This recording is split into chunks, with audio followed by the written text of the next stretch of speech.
question to be glad to entertain. Dr. Sabet, I'm curious. I haven't really followed what you've done in the past, so I apologize for that. But I'm a little surprised to hear that you say there is a right way to do medical marijuana. It's just not this way. Could you elaborate a little bit on that? Yeah, it's the same reason that there's a right way to do medical opium. And medical opium is done in the right way when we isolate the compounds, we identify morphine and a host of other, by the way, pharmaceutical drugs that are based on opium, and we prescribe them in a responsible manner. Now, obviously, can that go overboard, and we don't sometimes prescribe them in a responsible manner? Yes, and Ohio is unfortunately bear the brunt of the prescription drug abuse epidemic. But the point is, there are components within marijuana that are already available at the pharmacy today with a doctor's prescription. One of those is called Marinol. Marinol is essentially the active ingredient in marijuana turned into a pill and synthesized into a laboratory. In a laboratory, turned into a pill. And that's THC, dronabinol. There are other medications that are currently being studied that are based from marijuana. So in that way, marijuana can have medical and does have medical value. But again, in the way that's being proposed not by the Doctors Association, not by the Ohio Medical Association, not by the Ohio Society of Addiction Medicine, not by the Ohio Psychiatric Association, not by the Ohio pharmacists, but by advocates of legalization is the wrong way. And it's not so surprising because clearly the advocates want us to legalize marijuana. Now, we can have the discussion about legalization, and that's a legitimate debate and discussion that we can have, but that should be done on its own merits, not under this charade of pretending and feigning, compassion for the sick and dying. Can I answer your question? This is not so much a medical question as more of a strategy question. I mean, you made it clear why you're against this idea on the merits. But what I want to know is, what are you worried about from political reality? I mean, the medical marijuana people have tried for more than a decade to push this through the legislature. They've gotten nowhere. They've been trying for years to collect signatures on petitions. No indication they're anywhere near close. So, I guess my question is, what are you worried about from a political reality?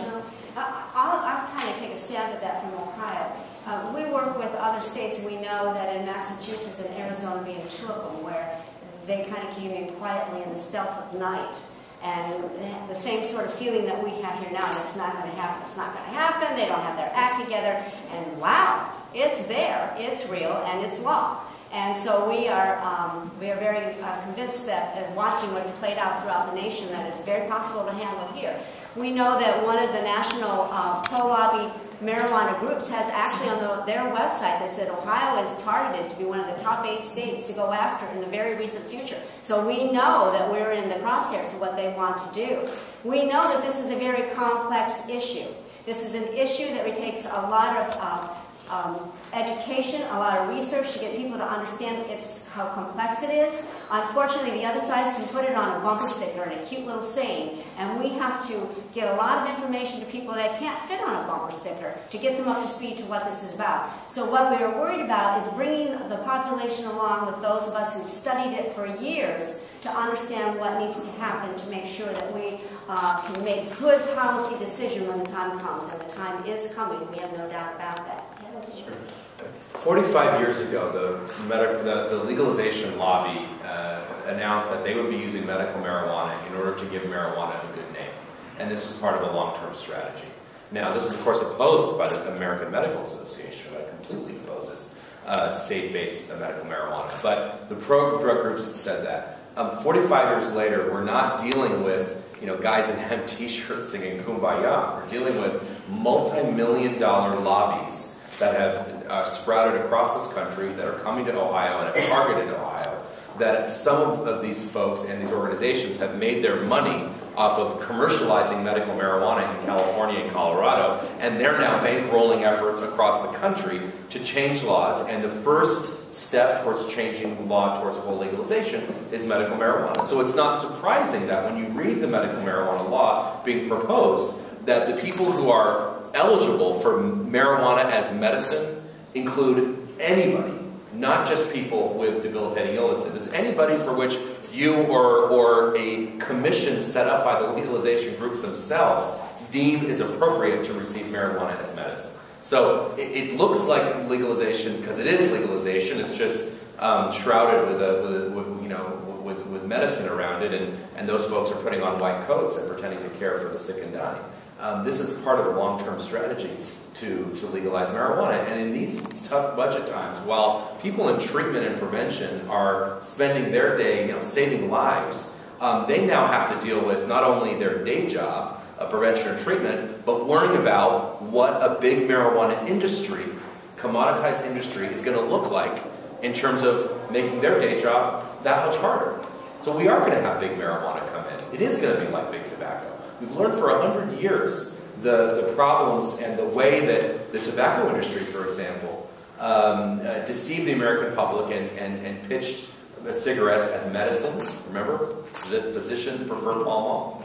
We've seen how for years they targeted kids. We're seeing this over again. We're seeing history being repeated.